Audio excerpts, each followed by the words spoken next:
Dottor Calzolari, in USA da alcuni anni vi è un'iniziativa unitaria dei produttori latte, i Cooperatives Working Together, finalizzata a rafforzare e mantenere il prezzo del latte competitivo ed equilibrato. Gran Latte non potrebbe aprirsi, ad esempio con accordi, alle cooperative di commercializzazione presenti nel nord Italia, quali ad esempio l'Agri Piacentina Latte, guidando l'unità dei produttori per migliorarne il reddito? Noi intanto teniamo conto che siamo una filiera con all'interno anche la commercializzazione e la trasformazione, quindi c'è una distinzione molto precisa nei confronti della cooperativa tradizionalmente intesa di raccolta e di commercializzazione del latte.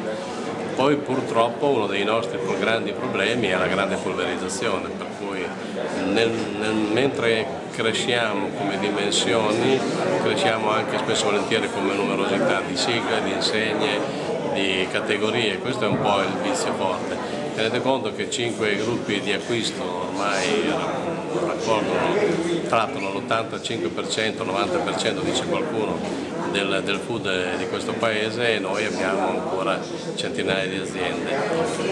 Forse noi, anzi senza forse, siamo la filiera più grande, siamo comunque solo il 5% del latte di questo paese, quindi dietro di noi ci sono centinaia di piccole, micro aziende, tutte con una specificità. Purtroppo in questo momento fare massa sarebbe indispensabile, per cui noi potremmo anche giocare un po', dovremmo reciprocamente vincere anche molte delle diffidenze che hanno poi caratterizzato il mondo